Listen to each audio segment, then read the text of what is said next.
The warm summer evening in Oakland, California started just like any other for the Johnson family. Sarah Johnson, a beloved third-grade teacher at Oakland Elementary School, was in the kitchen preparing her famous Sunday dinner. The delicious smell of her grandmother's secret recipe for fried chicken filled their modest two-story home, mixing with the sound of children's laughter coming from the living room. Marcus Johnson, a respected mechanic who owned his own shop in downtown Oakland, sat at the dining table helping their youngest daughter, 7-year-old Maya, with her math homework. Their other children, teenagers Michael and Tanya, were arguing over the TV remote in the living room, a normal scene in their usually peaceful household. "Dinner's almost ready," Sarah called out cheerfully, opening the oven to check on the macaroni and cheese. That's when she noticed something wasn't right. A strange burning smell, different from the cooking food, caught her attention. She looked around, confused at first, until she saw thin wisps of dark smoke coming from behind the wall near their old electric socket. Sarah's heart started beating faster. "Marcus," she called out, trying to keep her voice calm so she wouldn't scare the children. "Could you come here for a minute?" Marcus looked up from Maya's homework, noticed the worry in his wife's voice, and quickly made his way to the kitchen. By then, the smoke had gotten thicker, and small orange flames were starting to peek through the wall. "Kids, everyone out. Now!" Marcus's strong voice carried through the house. Years of teaching their children about fire safety kicked in, and within seconds, Michael grabbed Maya's hand while Tanya quickly collected their elderly cat, Whiskers, from his favorite spot near the window. Sarah grabbed her phone and their emergency folder, containing important documents and family photos, from the kitchen drawer. Her hands were shaking, but she remembered to turn off the stove before following her family outside. Marcus was already on the phone with 911. "Yes, ma'am, 1247 Oak Street," he said clearly into the phone. "The fire seems to be electrical, started in the kitchen wall. Yes, my whole family is outside now. Please hurry." The dispatcher assured them help was on the way, estimated to arrive in under 5 minutes. Those minutes felt like hours as the Johnson family stood on their front lawn, watching helplessly as smoke began pouring out of their kitchen window. Neighbors started coming out of their homes, drawn by the commotion and the increasingly visible smoke. Mrs. Rodriguez from across the street hurried over with blankets, wrapping them around the children as the evening air grew chiller. Maya clutched her father's hand, tears streaming down her face as she watched her home burn. Michael, trying to be brave at 15, held Whiskers tightly while keeping an arm around his 13-year-old sister Tanya, who couldn't stop trembling. Sarah felt a deep ache in her chest as she thought about all their precious belongings inside, the family photos on the walls, the children's artwork, the handmade quilt from her grandmother that had been passed down through generations. But she thanked God they were all safe, standing together on the lawn. In the distance, they could hear sirens approaching. Marcus checked his phone. 7 minutes had passed since his call to 911. The smoke was getting thicker now, and they could see actual flames through the kitchen window. Their neighbors had formed a small crowd, offering support and comfort to the family they'd known for the past decade. "The fire trucks are coming," little Maya said, pointing down the street where red lights were flashing. Sarah pulled her daughter close, relief washing over her. Help was finally here, and soon this nightmare would be over. Or so she thought. What happened next would change not just the Johnson family's life, but their entire community. As the fire trucks pulled up to their burning home, none of them could have predicted how this ordinary Sunday evening would become the catalyst for a movement that would shake their city to its core. The clock struck 7:30 p.m. as the first fire truck stopped in front of their house. Sarah noticed something odd about the firefighters' behavior as they got out of their trucks, something that made her stomach twist with anxiety. Marcus stepped forward, ready to tell them about the electrical fire in the kitchen wall, but the response he received would soon shock everyone present and spark outrage across the nation. The 3 fire trucks had arrived with their lights flashing and sirens blaring, but what happened next left everyone on Oak Street in disbelief. As Marcus Johnson stepped forward to direct the firefighters to the kitchen, where the flames were now clearly visible through the window, something strange happened. The first firefighter looked right through him, as if he wasn't even there. "Excuse me," Marcus said firmly, his voice steady despite his growing concern. "The fire started in our kitchen wall. It's electrical." He pointed to the smoke pouring out of his family's home. The fire captain glanced at the house, then at the Johnson family, and made a decision that would haunt the Oakland Fire Department for years to come. He turned to his team and said, "Secure the neighboring houses first. We don't want this spreading." Sarah Johnson felt her heart sink as she watched the firefighters unroll their hoses and begin spraying water on their neighbors' homes instead of tackling the actual fire. Their house, their home of 10 years, continued to burn while the firefighters focused on preventing spread. Mrs. Rodriguez, who was still standing with the family, couldn't believe what she was seeing. She pulled out her phone and started recording. "This isn't right," she muttered, her hands shaking with anger as she documented the scene. Other neighbors followed her lead, their phones capturing every moment of the firefighters' inexplicable behavior. "Please," Marcus called out again, his calm demeanor starting to crack. "Our home is burning. Everything we own is in there." He took a step toward the fire captain, but the man turned his back and walked to the other side of the truck. Little Maya began to cry harder, burying her face in her mother's side. "Why aren't they helping us, Mommy?" she sobbed. Sarah couldn't find the words to explain to her 7-year-old daughter why the people who were supposed to help them were instead ignoring their desperate pleas. Michael, the teenage son, couldn't contain his frustration anymore. "It's because we're black, isn't it?" he shouted, his voice cracking with emotion. "You're letting our house burn because we're black." His words hung in the air, heavy and painful. The neighbors who had gathered fell silent, the only sounds being the crackling of flames and the hiss of water hitting the wrong houses. Some looked away in shame, while others continued recording, their faces showing a mix of shock and outrage. 10 minutes passed. 10 crucial minutes where the Johnson family watched helplessly as their home burned. The flames had spread from the kitchen to the dining room, consuming the table where Maya had been doing her homework just moments ago. Black smoke poured from the upstairs windows now, and Sarah thought about all her children's belongings, their school awards, their family photos. Everything they had worked so hard for was being destroyed, while help stood just feet away. Finally, after what seemed like an eternity, a second fire crew arrived from another station. The new fire captain took one look at the scene and immediately sprang into action. "What the hell are you doing?" he shouted at the first crew. "That house is the source. Get water on that fire now." The atmosphere shifted instantly. The firefighters from the first crew hesitated, looking at their captain, who still stood with his back turned to the Johnsons. The new captain wasn't having any of it. He and his team quickly deployed their equipment and began fighting the fire that should have been tackled 15 minutes ago. But the damage was done, both to the Johnsons' home and to the community's trust in their emergency services. The neighbors who had witnessed everything stood in shocked silence, their phones still recording. Mrs. Rodriguez had captured it all: the arrival, the dismissal, the discrimination happening right before their eyes. As the flames were finally being brought under control, Marcus held his family close. Sarah was quietly crying, watching as water finally poured into their home, though too late to save many of their belongings. Tanya still clutched Whiskers, who seemed to sense the tension and stayed unusually quiet.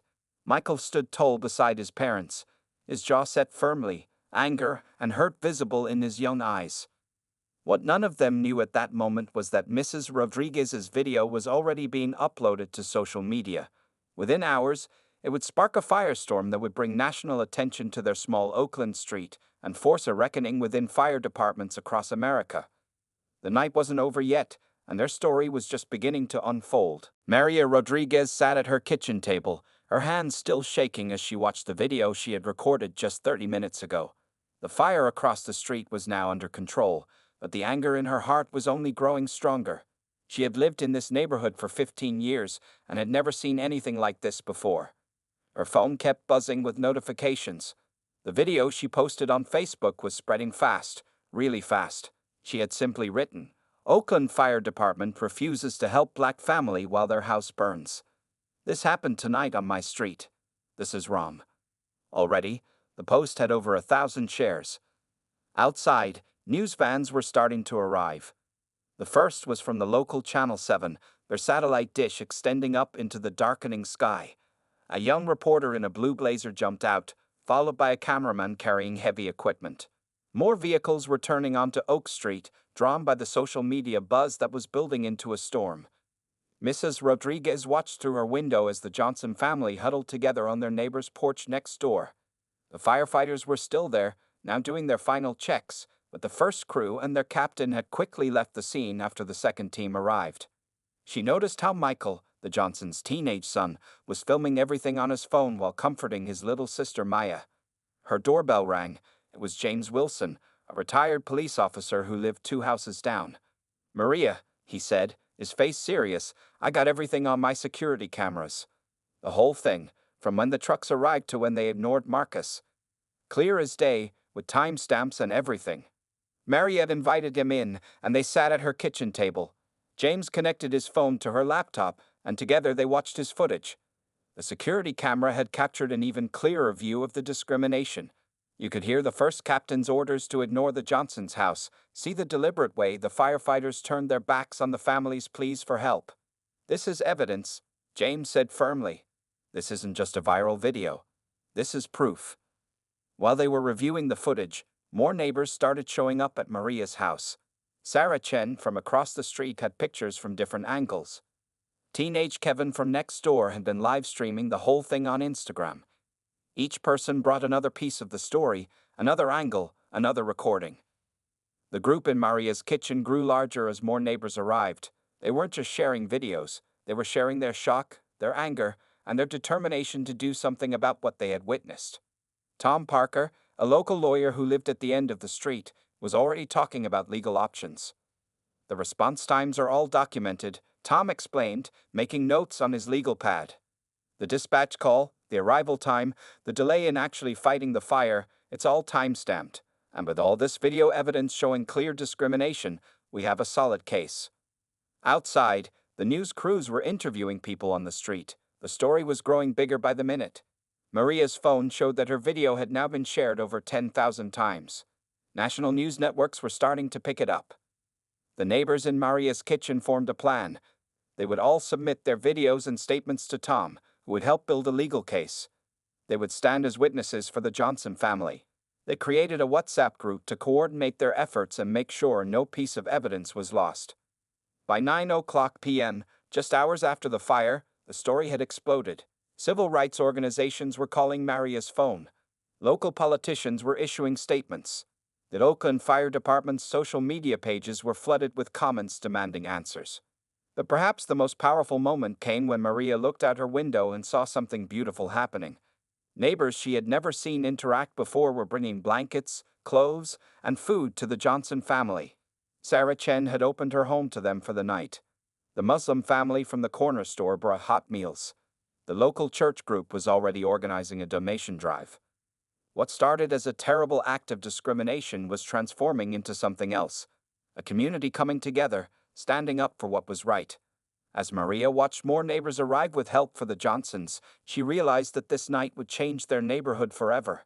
The evidence they had gathered would make sure no fire department could ever ignore a family in need again. The clock struck 10:00 p.m., and Maria's kitchen was still full of neighbors planning their next steps. Tomorrow, their story would reach millions, but tonight, they were just neighbors, standing together against injustice, proving that sometimes the worst moments can bring out the best in a community. By sunrise the next morning, the Johnson family story had reached every corner of America. Mrs. Rodriguez's video had been shared over 1 million times, and the hashtag Oakland Fire Discrimination was trending nationwide.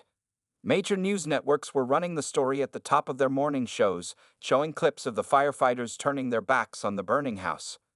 Marcus Johnson woke up early in the Chen family's guest room, where his family had spent the night.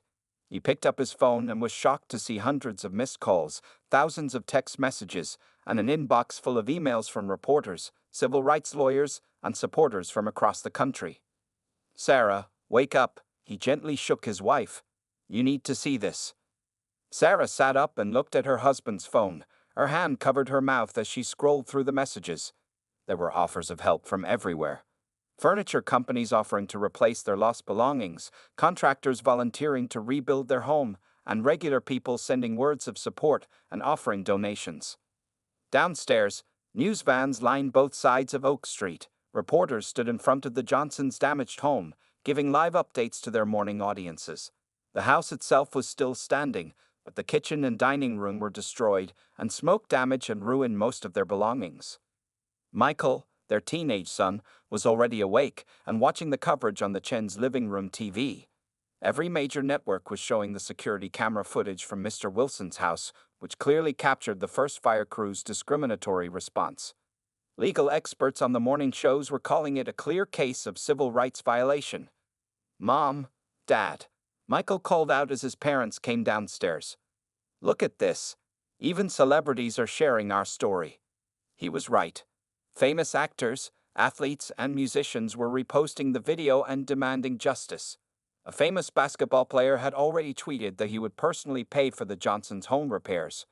A popular singer shared the story with her millions of followers, calling for the fire captain to be fired. By 9:00 a.m., the Oakland Fire Department called an emergency press conference.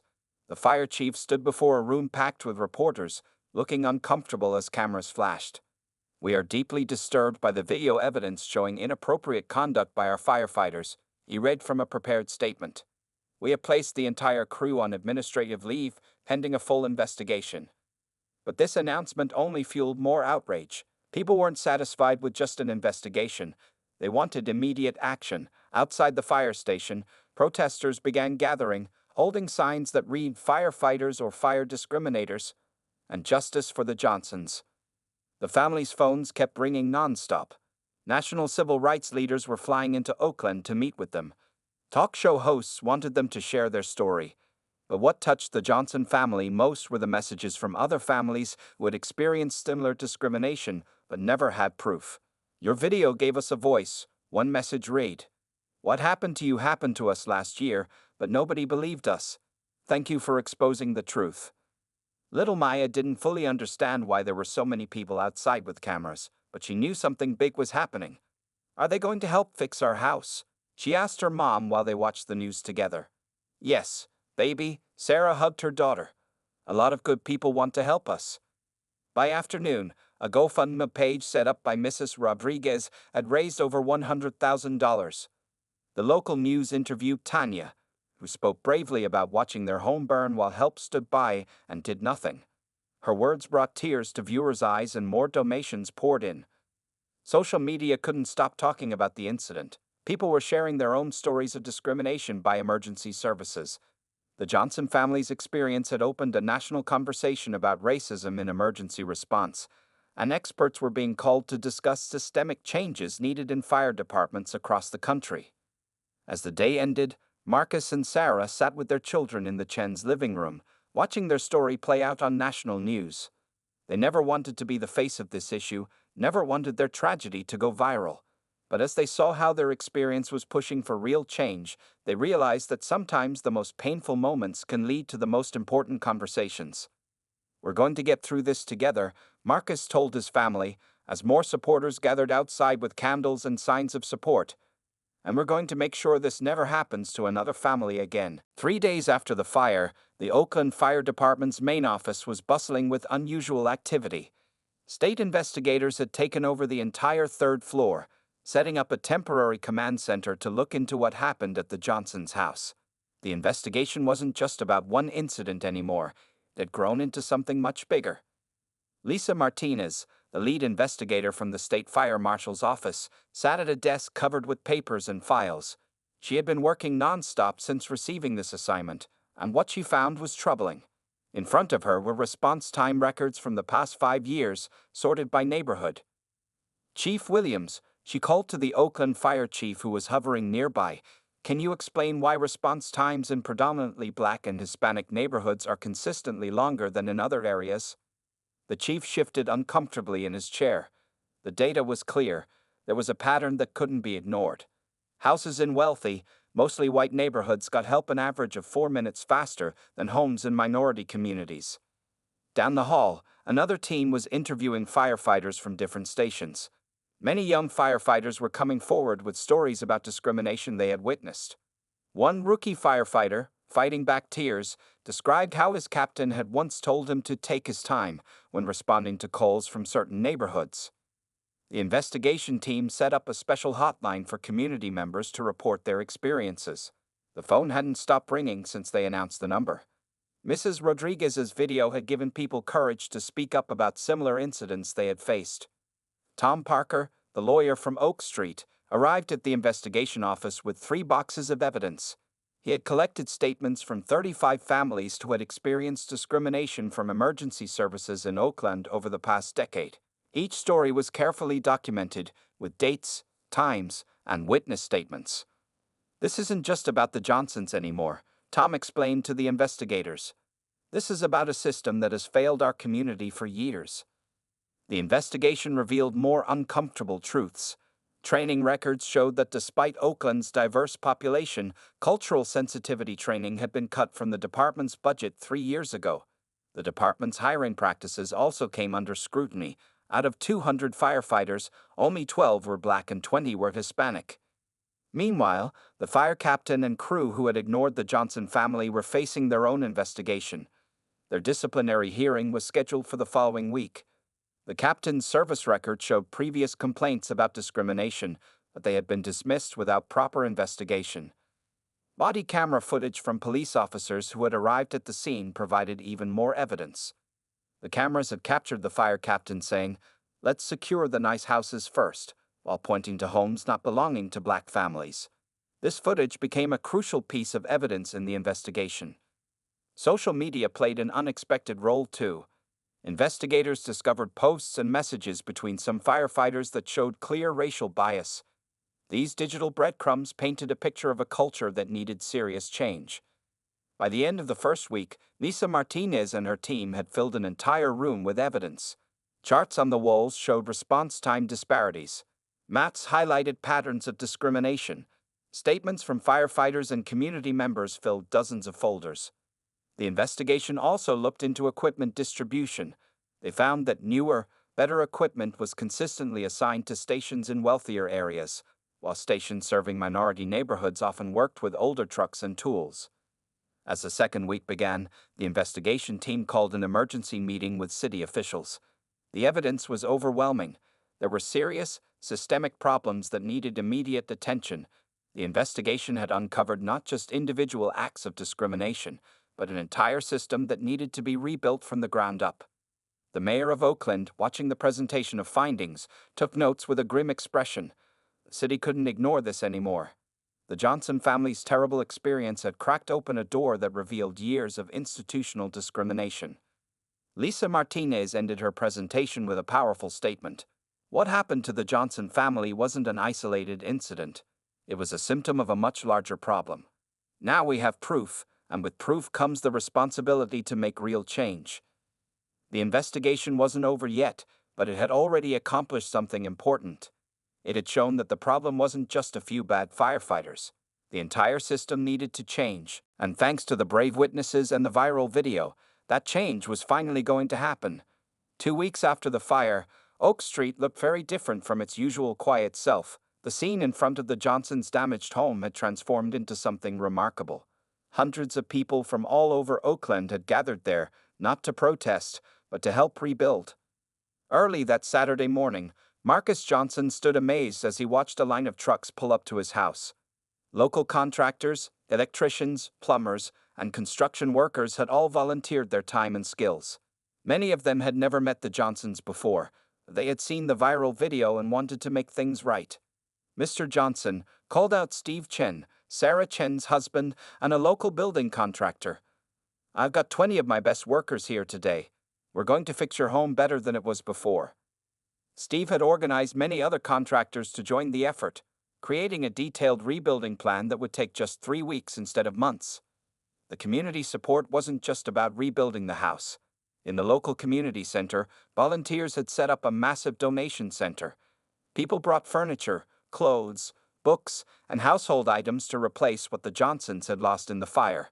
The center's main hall was filled with gifts and supplies, all carefully organized by local church groups and community organizations. Sarah Johnson couldn't hold back tears when she saw her students from Oakland Elementary arrive with their parents. Each child carried a handmade card and a small gift. One of her third graders, Emma, had even started a Kids for the Johnsons Club at school, where students collected books and school supplies for the family. The GoFundMe page that Mrs. Rodriguez had started had now raised over $500,000. People from all 50 states and even other countries had donated. Messages of support flooded in with each donation. "Stay strong. Johnson family. America stands with you. This could have been my family. We're here to help. Your story touched our hearts. Let's build a better future together. Local businesses stepped up too. The hardware store provided all the building materials at no cost. Restaurants sent food for the volunteers every day. The local furniture store promised to fully furnish the rebuilt home. Even competing businesses worked together, putting aside their differences to help a family in need. Michael and Tanya Johnson had become young leaders in their own right. They started a youth group that met at the community center, discussing ways to fight discrimination and create positive change. Teenagers from all over Oakland joined them, sharing their own stories and ideas for making their city better. Little Maya found her own way to help. She set up a lemonade stand near the construction site, giving free drinks to all the workers. Her sweet smile and kind heart touched everyone who met her.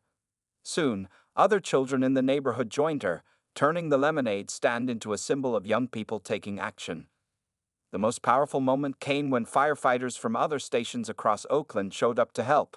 They came on their days off, wearing civilian clothes but carrying their expertise. These firefighters wanted to show that not all emergency responders shared the discriminatory views of those who had failed the Johnsons. "We took an oath to protect everyone," said firefighter James Torres, who had come from a station across town. "What happened here was wrong, and we want to be part of making it right." The rebuilding project became about more than just fixing a house. It became a symbol of unity in Oakland. People who had lived as strangers for years became friends as they worked side by side. Different religious groups, races, and social classes came together with a common purpose: to show that love could overcome hate. Local news channels covered the rebuilding effort daily, but this time the story was different. Instead of focusing on the discrimination, they showed how the community had come together. Each night, viewers saw images of people helping people, proving that positive action could come from negative events. As the sun set on that Saturday, Marcus and Sarah Johnson looked at the progress made in just one day. Their home was already starting to take shape again. But more importantly, they saw something beautiful in the faces of every person who had come to help. Hope for a better future. "This is the real Oakland," Marcus said to his wife, "watching volunteers clean up for the day. This is what community really means." Sarah squeezed his hand, knowing that from this terrible experience, something wonderful had grown: a community united against discrimination and dedicated to taking care of its own. 1 month after the fire, the Oakland Fire Department looked very different. The old fire chief had stepped down, and in his place stood Chief Patricia Martinez, the first black woman to lead the department in its 150-year history. She sat at her desk, reviewing the major changes that were happening under her leadership. The discriminatory fire captain and his crew had been fired after a thorough investigation proved their intentional negligence. But Chief Martinez knew that firing a few people wasn't enough. The entire system needed to change, and she was determined to make it happen. "These new policies will transform how we serve our community," she explained to the room full of firefighters during a mandatory training session. Every firefighter in Oakland was required to attend these new training programs, which focused on cultural sensitivity, bias awareness, and equal emergency response protocols. The changes weren't just about training. New response time monitors had been installed in all fire trucks, recording exactly how long it took to reach each emergency call. These times were now posted publicly on the department's website, bringing transparency to their work. Anyone could see how quickly firefighters responded to calls in different neighborhoods. Marcus Johnson had been invited to join a new civilian oversight committee. This group of community members would watch over the fire department's actions and make sure all neighborhoods received equal treatment. The committee included people from different parts of Oakland, representing all communities in the city. "We're not here to criticize," Marcus told the firefighters during a meeting.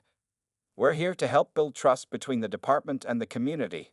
His words carried extra weight because of what his family had experienced, and many firefighters nodded in understanding. Sarah Johnson's experience led to another important change. She worked with the department to create a new education program for local schools.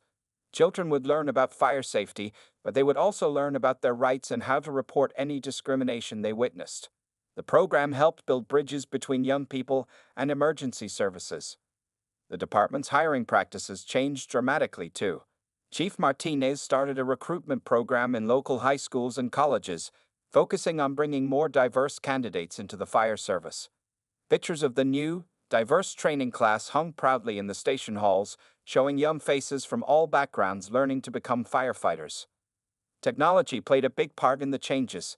Every fire truck was now equipped with body cameras, just like police officers wore. These cameras would record all emergency responses, protecting both the firefighters and the community. The footage would be reviewed regularly to make sure everyone received proper help. The most visible change was the new Emergency Response Center.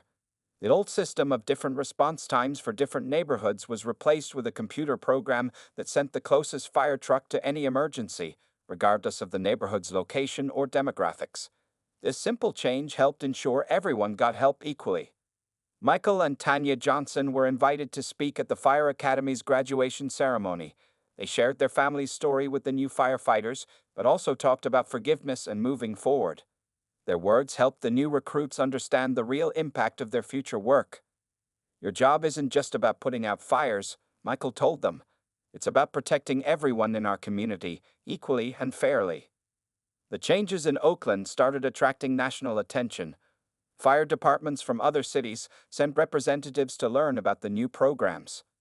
The Johnson family's terrible experience was becoming a model for positive change across the country. Little Maya got to visit the fire station with her class, where she saw female and minority firefighters working alongside their colleagues. When asked what she wanted to be when she grew up, she proudly announced, "I want to be a firefighter like Chief Martinez." The old sign outside the main fire station was replaced with a new one that read, "Oakland Fire Department, serving all communities equally." Below it, in smaller letters, was the date of the Johnson family incident, serving as a permanent reminder of why these changes were necessary. 1 year after the fire, Chief Martinez invited the Johnson family to a ceremony marking the completion of the department's transformation. As they sat in the front row, listening to her speak about the progress made, they felt a mix of emotions. Sadness for what they had experienced, but hope for the future they had helped create. "Change isn't easy," Chief Martinez said in her speech, "but thanks to the Johnson family's courage in speaking up, and our community's determination to do better, we built a fire department that truly serves everyone. This is how real change happens, through pain, through truth, and through the willingness to learn and grow." 2 years after the fire, the Johnson family stood in front of a large crowd gathered at Oakland City Hall. The occasion was the second anniversary of what had become known as the Oak Street incident, but this wasn't a day for sad memories. Instead, it was a celebration of how one family's tragedy had sparked nationwide change. Marcus Johnson, wearing a neat blue suit, stepped up to the microphone. Next to him stood his wife Sarah and their children Michael, Tanya, and Maya, all dressed in their best clothes. Behind them sat fire chiefs from 20 different cities across America, all there to learn from Oakland's transformation. 2 years ago, we lost our home, Marcus began, his voice strong and clear. But what we gained was something much more valuable. We gained a movement for change. The crowd listened quietly as he described how their story had traveled across the country, inspiring other communities to examine and improve their emergency services. The changes that started in Oakland had spread like wildfire across America. 57 cities had now adopted the Johnson Protocol, a set of rules and guidelines ensuring fair emergency response for all communities. The protocol included everything from response time monitoring to diversity training, all inspired by Oakland's reforms. Sarah Johnson had become a national speaker, visiting fire departments around the country to share their family's story. But she didn't just talk about that terrible night.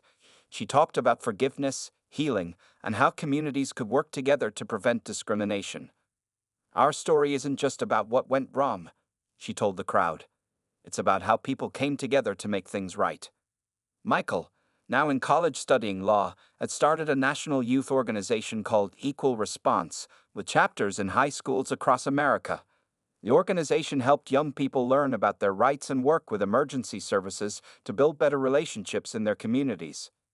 Tanya had become a junior firefighter in Oakland's new youth program, breaking down barriers for other young women of color who wanted to join emergency services. Her example inspired many other teenagers to follow in her footsteps. Little Maya, not so little anymore at 9 years old, had become the face of a new children's book series about equality and emergency services. The books taught kids about fire safety while also showing them that heroes come in all colors and backgrounds. Mrs. Rodriguez, who filmed the original video, sat in the front row, tears in her eyes as she watched the ceremony. Her simple act of recording that terrible night had helped create real change.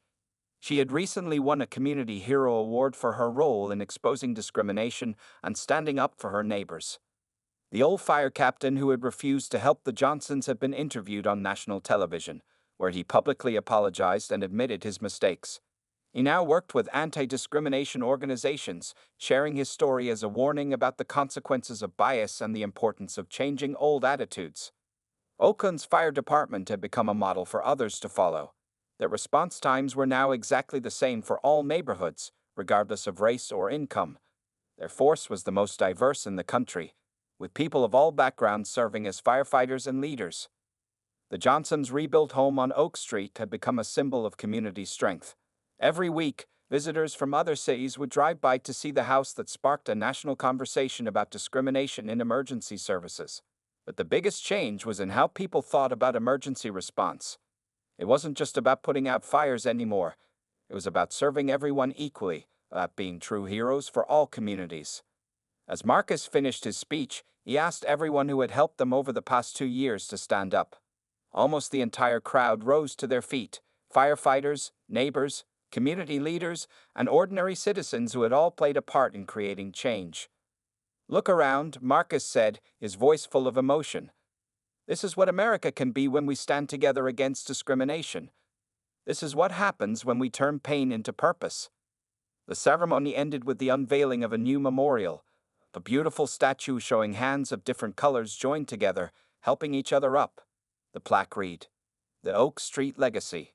When one community suffers, we all suffer. When we help each other, we all rise." As the Johnson family stood together for photos, Maya tugged on her father's sleeve.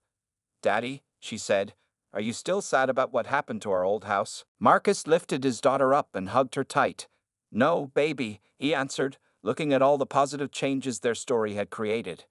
"Sometimes bad things happen so that better things can grow. Look at all the good that grew from our story." The crowd began to disperse. The impact of the Johnson family's experience would continue to grow, touching more lives and creating more change with each passing year. Their story had become more than just a viral video or a news headline. It had become a lasting legacy of hope, unity, and positive change.